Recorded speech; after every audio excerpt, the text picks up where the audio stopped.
One of the many gifts of REBT is that it distinguishes between healthy negative emotions and unhealthy negative emotions.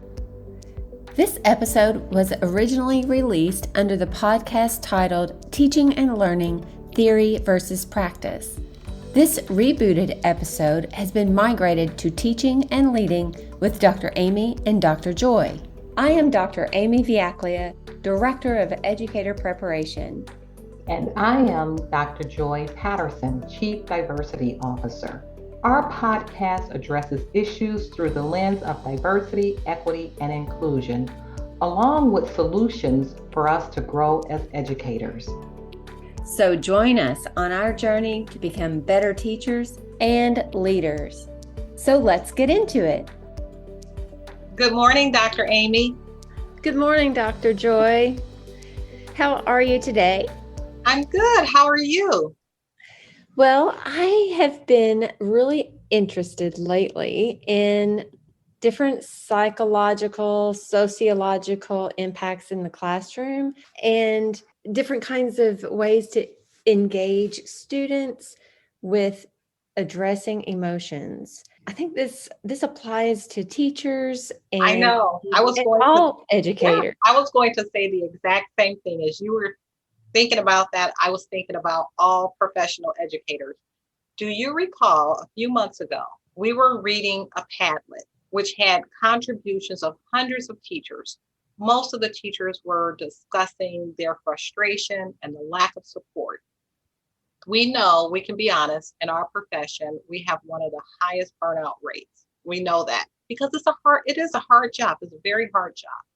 We're so used to bringing those emotions home with us. You know, you've talked about that, how whatever is impacting your student, it impacts you. And we bring that home with us. So often we have these unhealthy thoughts and practices that we really don't know what to do with, and they bother us. And the new word I learned is that they disturb us. Well, and it makes you wonder too, if what we are feeling is a healthy emotion or if it's an unhealthy and unproductive emotion. So I'm looking forward to today's discussion so we can talk about healthy emotions, how I can have more healthy emotions. So today we're going to talk to Dr. Debbie Joffe Ellis about some healthy practices that we can implement in our personal lives and in our professional practices. Yes, Dr. Debbie Joffe Ellis was born and raised in Melbourne, Australia. New York City has been her home base for the past 2 decades. She is a licensed psychologist, licensed mental health counselor, presenter, writer, adjunct professor at Columbia University in New York City, where she teaches rational emotive behavior therapy and comparative psychotherapies. She wrote the second edition of the book Rational Emotive Behavior Therapy. It was published in 2019. The original she wrote with her husband in its first edition. She has written chapters for various textbooks, articles, and has reviewed publications for APA's Psych Critiques Journal. In 2014, she was named Legend in Counseling at the American Counseling Association Annual Conference and has received various other awards and acknowledgments for her work.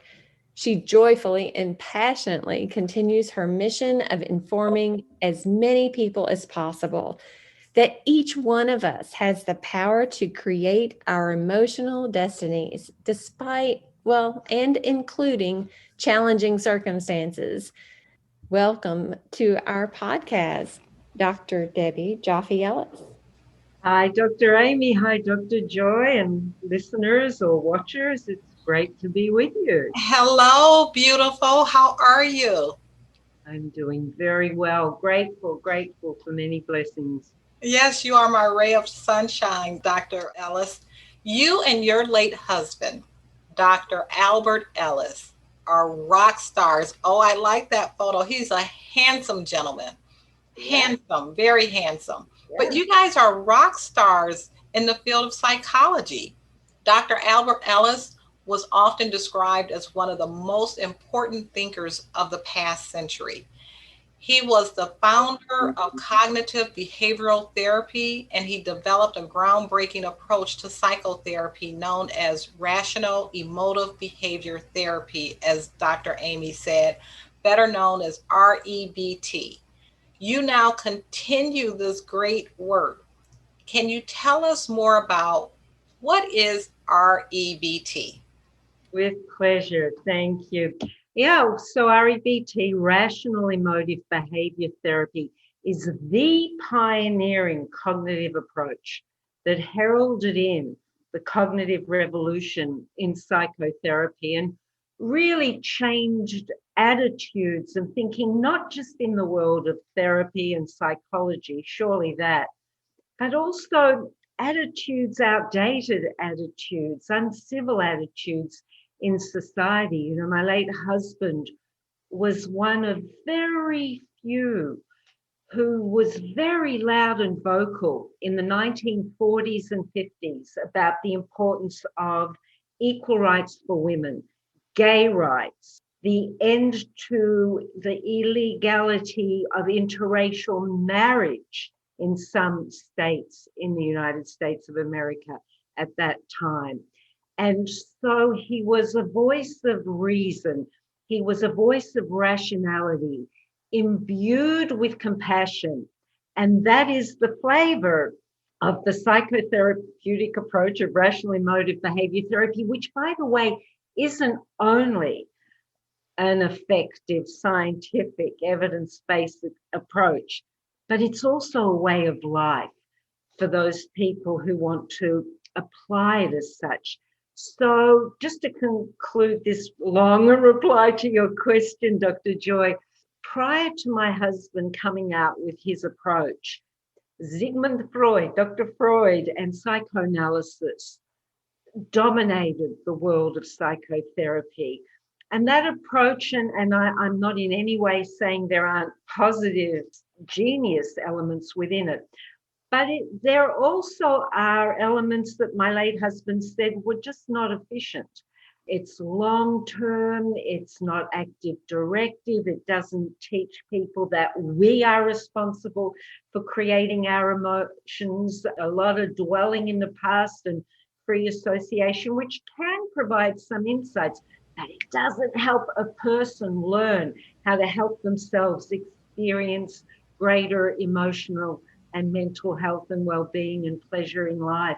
And so my husband was the first one, if I may say, or the main one with the guts to vocally come up with an approach that disagreed with Freud. Of course, Jung and Adler and others disagreed with him, but REBT was the first major psychotherapy that came along. And then the well-known cognitive behavior therapy, CBT, came 15 years later. Dr. Aaron Beck is known as the father of that, and he acknowledges that REBT contains the shoulders on which CBT stands. I mean, the principles of CBT, there's not one in which REBT isn't pulsing, and yet REBT includes some elements that are emphasized that are not so much done in CBT. So long reply to your question. No, I love it. And you talk about these outdated attitudes. We are really addressing these attitudes and making some great strides in our society today. But it's often been said, and you allude to this, that we cannot control what happens to us, but we can control our response.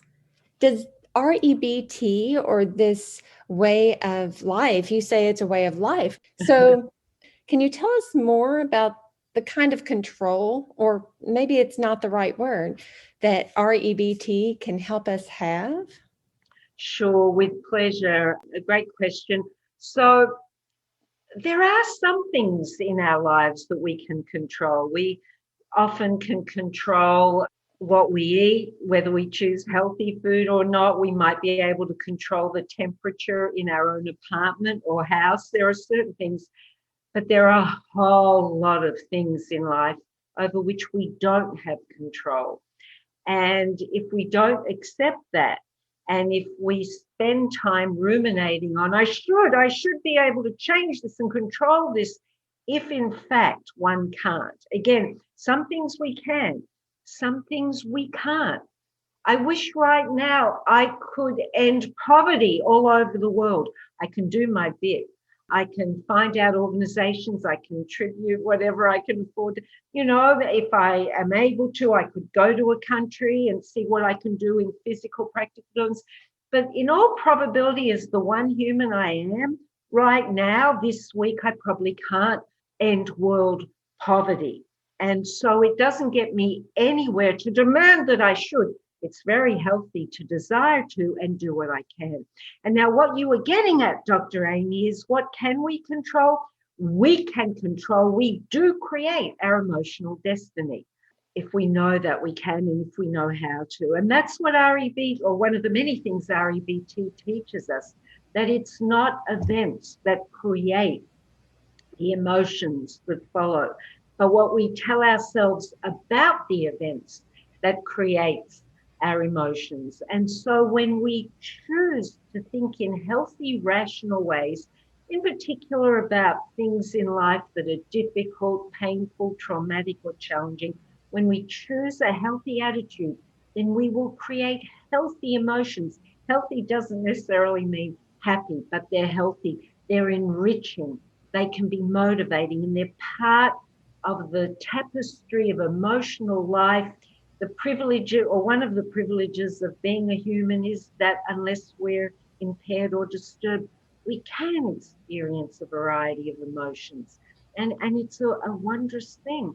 And so we can choose to adopt attitudes, not airy fairy, romantic, pie in the sky. It's all for the best when things are tragic. No, but rational, realistic, optimistic attitudes that increase our resilience and our well-being and minimize unnecessary suffering and maximize joy and a meaningful life. When we think in irrational ways in response to bad things that happen, then we create, it's not the circumstances, we create our misery. Okay, so you were talking about healthy, but that doesn't necessarily mean happy, rational versus irrational. Let's dig a little deeper into some of these words we're using. I'd love to, and distinguishes between healthy negative emotions and unhealthy negative emotions. Now, in this context, negative doesn't mean bad. It means not so pleasant. A lot of psychotherapeutic approaches, including some very effective ones, tend to bundle the positive, happier, pleasant emotions into one basket and the unpleasant, less pleasant, negative ones into another. And REBT gets out its magnifying glass and looks into that so-called negative basket and distinguishes between the healthy, enriching negative, meaning unpleasant emotions, and the unhealthy ones that debilitate us. So what's one, what's the other?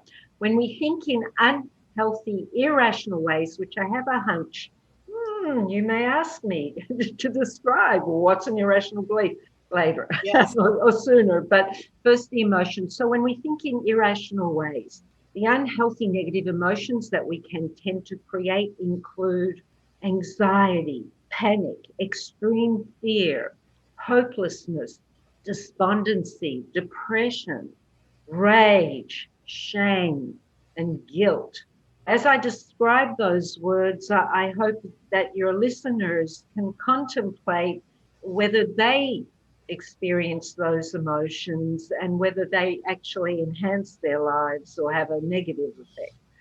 And then the healthy so-called negative, again, not pleasant, but they're healthy emotions, include concern instead of anxiety, panic, and fear. REBT isn't about us feeling sort of namby-pamby, some neutral emotional zone. No, REBT encourages us to create an intense, enriching life. And that includes feeling our emotions and encourages us to thereby create the healthy emotions. So the healthy ones can motivate us. Concern. If someone has a paper due and they're a student and they're concerned, oh my gosh, it's due in 2 days. I better get up off my tushy and do more work on it tonight. That's healthy. But anxiety and panic, that can paralyze a person, leading to them either avoiding doing the job, making up some excuse for the teacher, or doing a really lousy job, not relaxed and clear in the mind. So the healthy negative emotions can be motivating and at the very least enriching, such as healthy grief, sadness, and disappointment instead of hopelessness, despondency, and depression. Grief is healthy. When anyone or a pet or any living thing dear to us has passed away or moved away, if a chapter in our lives is over for one reason or another, grief is healthy. It's married to the love of that which we're now going to be deprived of. And certainly in the raw stages of grief, it's extremely painful for most of us. But with time, with healthy attitudes, that transforms from agonizing pain into just a tenderizing of the heart, and healthy sadness when we miss those or that which we loved and now don't have in physical form. Then moving on to the next healthy emotion that we create when we think in healthy ways, instead of unhealthy rage, which does more harm than good. I can't think of an instance where rage has contributed to good. Instead of that, when we think in healthy ways, we experience what's called healthy anger. What's healthy anger? REBT asserts that unless a person is disturbed in one way or another, that they're likely, an adult, to make a choice guided by a moral, ethical compass, that we prefer to do no harm and do more good. And so in REBT, the healthy anger is that adrenaline fuel kind of no, if we're either receiving or observing immoral, unethical, brutal behavior. And what makes it healthy is, first of all, it's motivating because in all likelihood, if we can, remember, if we can, then we'll do our best to take action to change it. We better accept sometimes we may not be able to, but many times we may be able to. So, and the other healthy thing about it is that we choose, when possible, to pause and reflect what might be the most pragmatic thing to do now.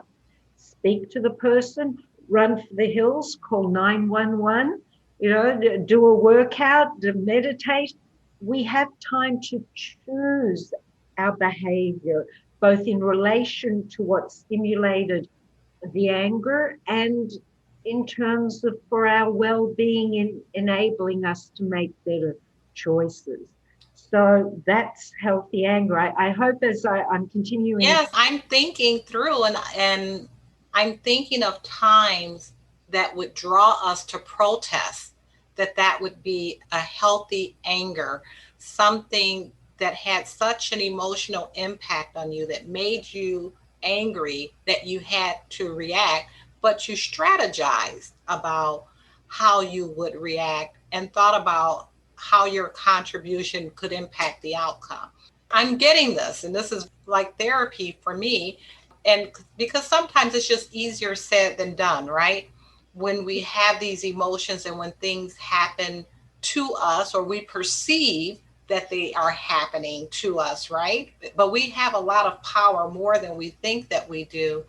So you offer this, like the self-help sheet, which I think is dynamic and I like using it. Don't know if I'm using it properly. So let's kind of test that. And in the self-help sheet, perfect for educators, it has like the ABCs of following this self-help sheet.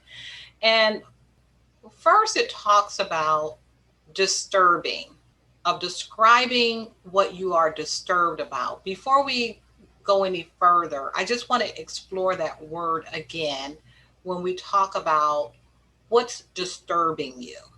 Well, a person disturbs themselves according to the way they, in terms of that ABCDE of REBT, it's the self-help form for any of us who want to stop disturbing ourselves Yeah, so emotionally. it's what we're disturbed about. Yes, yes. Yeah, who realize that they're creating unhealthy emotions and realize the negative impact that's having on their lives and make a choice. It's a choice to work on changing the common or habitual thoughts or beliefs that lead to the unhealthy emotion or disturbance because it's not what happened. And can I just put in the final healthy emotion that we create when we think Yes, yes. this?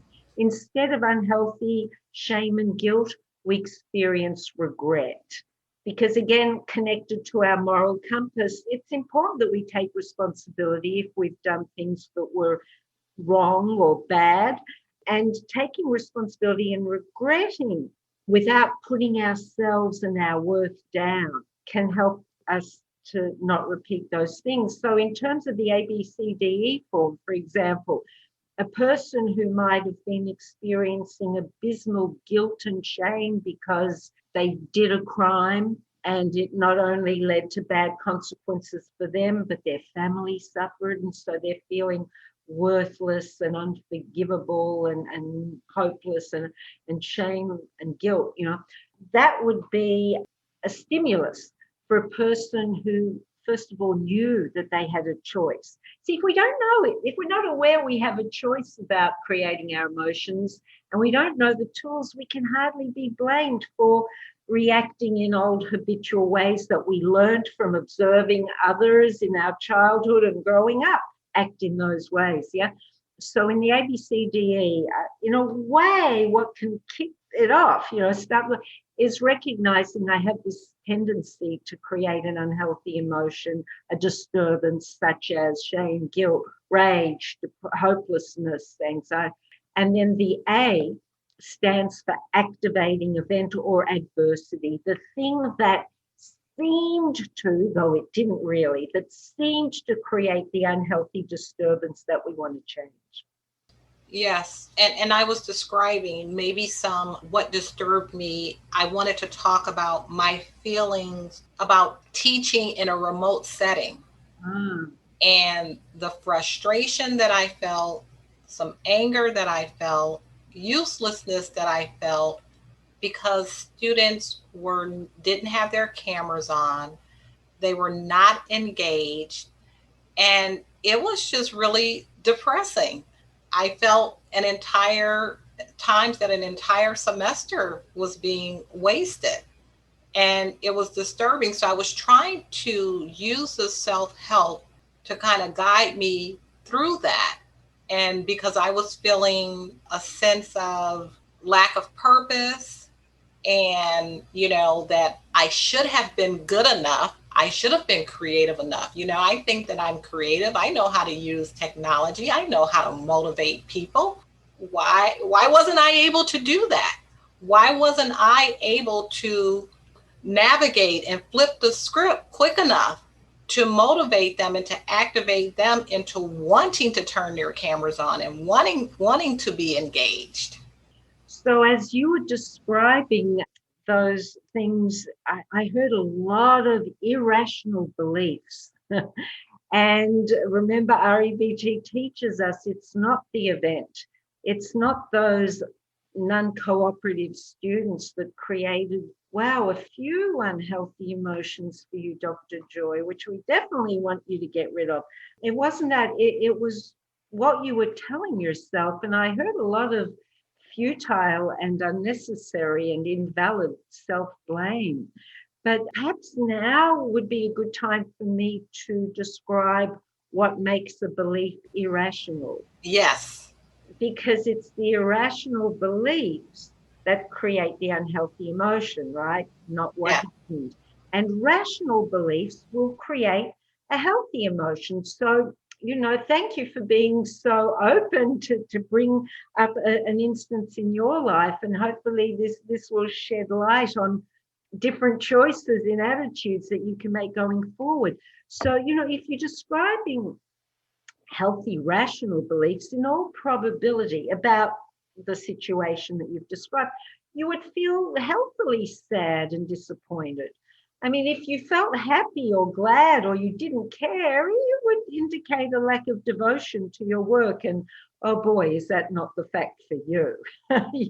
Like your huge heart. I mean, the fact that you even bring this up shows how dedicated you are to doing the most for the good of your students. And I would think other people too.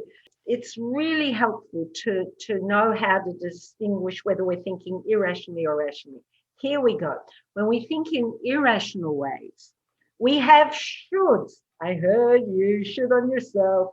We have shoulds. We have musts. We have oughts. We have demands.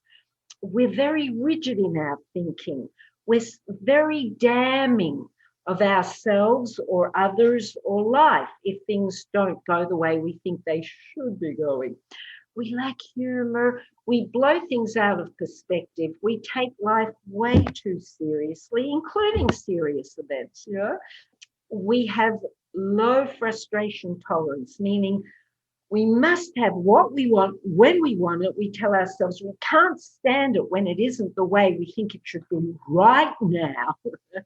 We can think in absolutistic ways and overgeneralize and think in stereotyping ways.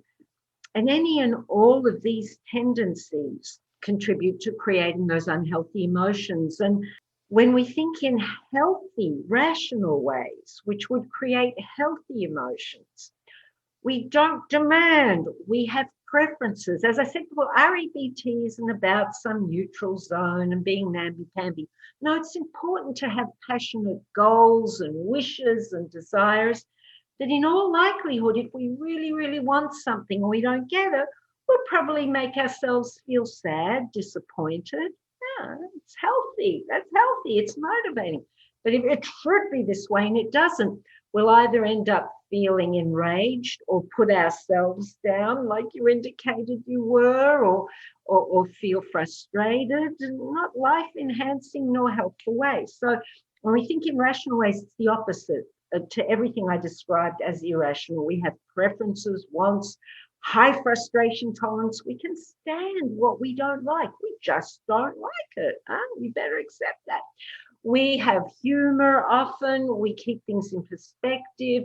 We don't catastrophize. We don't authorize. I forgot to mention that. When we think in irrational ways, we make things the worst in our mind, the worst they could possibly be, catastrophize and authorize. That's irrational. So back to rational, we don't do that.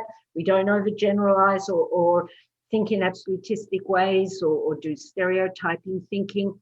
And a very, very important element of REBT that is not so much emphasized in other cognitive approaches, when we think in rational ways, we make the effort to have the attitude of unconditional self-acceptance, where a person owns that each individual has worth simply because we exist. We may do good things, we may do bad things.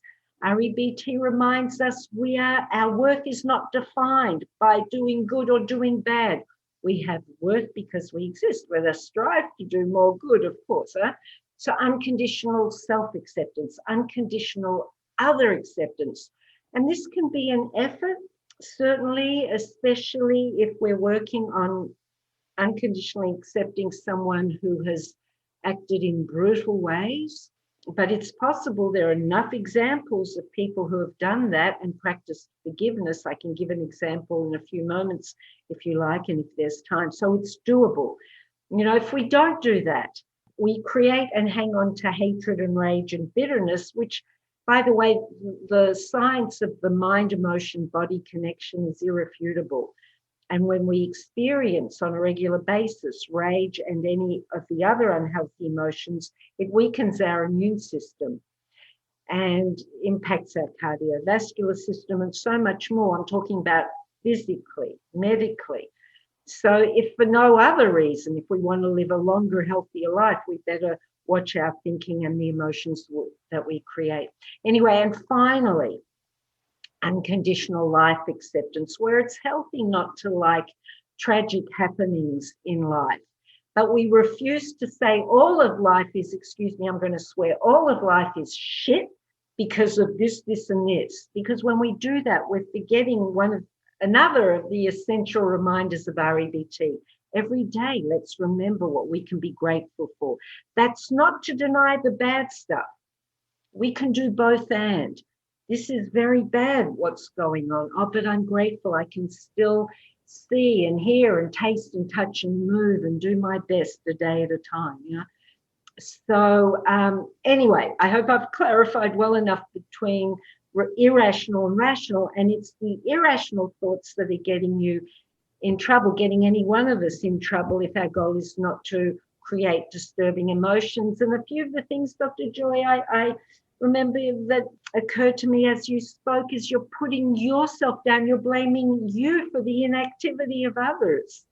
And the implications of you're not good enough and you should be doing better, and a lot of self-blame, a lot of self-put down, if you don't mind me observing that. And maybe some low frustration tolerance. I can't stand it when people don't act the way they should. Instead of, it's pretty bad and they're denying themselves an opportunity. I wish they would do what would be better, but in life, there are certain things I can't control. So anyway, I'll pause and let you speak now. We are talking to Dr. Debbie Joffe Ellis about rational emotive behavior therapy and its applications to educators and education. What fascinates me is just how much this feels applicable to educators.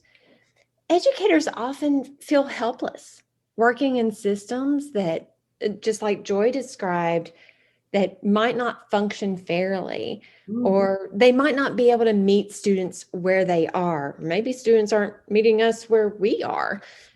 How might an educator keep from catastrophizing the situation as you were talking about? Yeah, well, one of the things is to go through this ABCDE process. And so far, we've spoken about the ABC. So the activating event, the things that you've mentioned and the things that Joy brought up. And then the consequences, whatever unhealthy emotion, frustration, feeling inadequate, unworthy, despondent, hopeless, and so on. So the important detective work comes from, and that's what I was referring to before, identifying the irrational beliefs.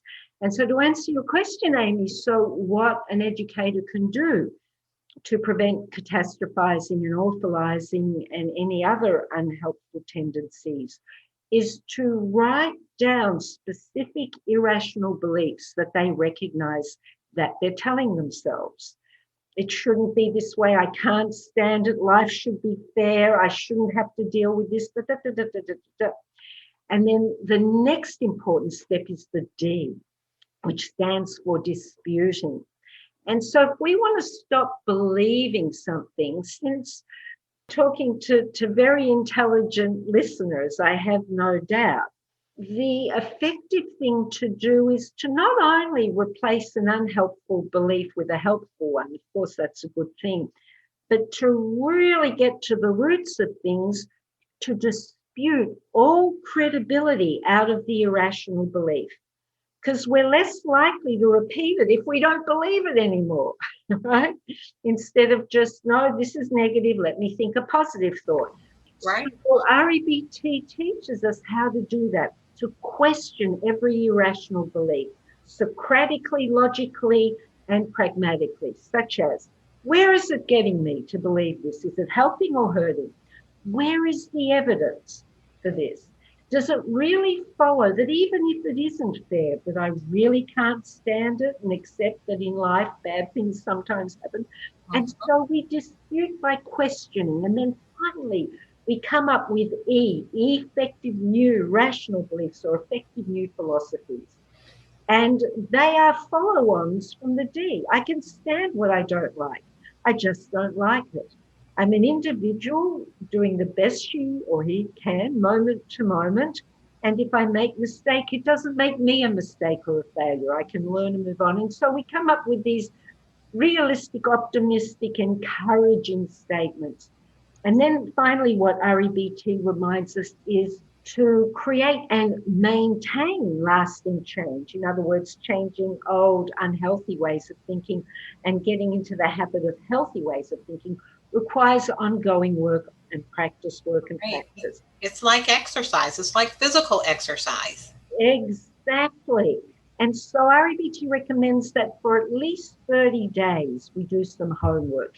And in the case of the example we're looking at, if someone's done the A, B, C, D, E, to write down the E's, for example, and repeat them 50 times a day for the next 30 days. Why 30 days? Research, neuroplasticity research shows Yep. that's the amount of time it takes to create new neural pathways, new habits, in the brain. Mm-hmm. Yeah. And so to do that, or the homework could be an ABCDE form, self-help form you fill in every day, the next 30 days. And there are many other tools and techniques, which of course I don't have time to go into now, but that's the ABCDEF, and it's extremely, F stands for ongoing effort, even though effort doesn't really start with F. But there's two F's in it. So there you go. Dr. Debbie, my mother lives with us, so I'm already thinking about how to practice my new philosophies Oh, to get through. Here, let me tell you, to get through what I hope is another 20, 30 years with my mother, right? Great new philosophy. Uh, before we started talking, Amy and I, before you entered, Amy and I, we were talking about the educator burnout rate. And we know that it's the highest in our profession because it's just hard. Teaching is hard. Being a professional educator, being a school psychologist, being a school counselor, it's hard work. And so a lot of professional educators, they burn out, they leave the profession. And that's why we wanted to talk to you today, because I think what you have to offer of changing, these healthy beliefs and these healthy thoughts can really be instrumental in the long haul of keeping teachers in the classroom and changing their perspective. Because we were talking about a Padlet that we had read a few months ago, and it had hundreds of teachers on this Padlet, and they were all saying how frustrated they were, how miserable they were, how unsupported, and we had to see the word quit hundreds of times. And I'm just wondering how your response to some of the reactions when we have these feelings, when teachers have these feelings, like the administration, they make me upset. The students can't learn, right? These students are so bad. The parents are not helping me. It's just too hard and I can't do this. What's your reaction to some of those emotions? yeah, those attitudes are really self-defeating. A person, an individual, had better decide whether they want to be right or healthy. And the fact of the matter is, if those statements that you shared, those teachers spoke or wrote, if they were desires and preferences, they would be healthy. But because they're demands or expressions of, I can't standarditis, or it shouldn't be the way it is, it's futile. Not only futile, it's destructive. My husband came up with an expression which actually is very well known, I believe, but a lot of people don't know he created it. And it's hanging on to hatred, rage, frustration, bitterness is like eating poison and waiting for the other person to die. They ain't going to die, but you'll kill yourself, right?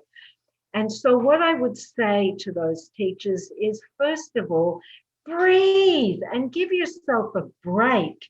and credit for choosing one of the most noble and challenging professions in humanity, doing our best to contribute to the learning and knowledge of the young ones who are the next generation, who give life to the generation after.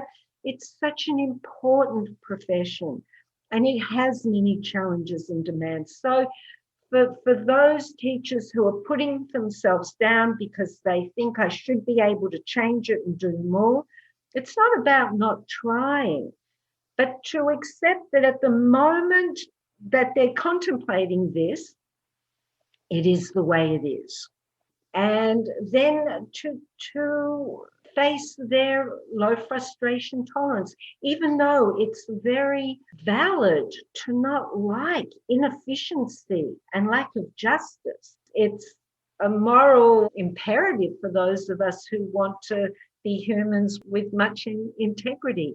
And yet again, facing that, there are some things I can change and some things I can't. And if I whine about what I can't change and I create this frustration, what kind of an example am I being to my students?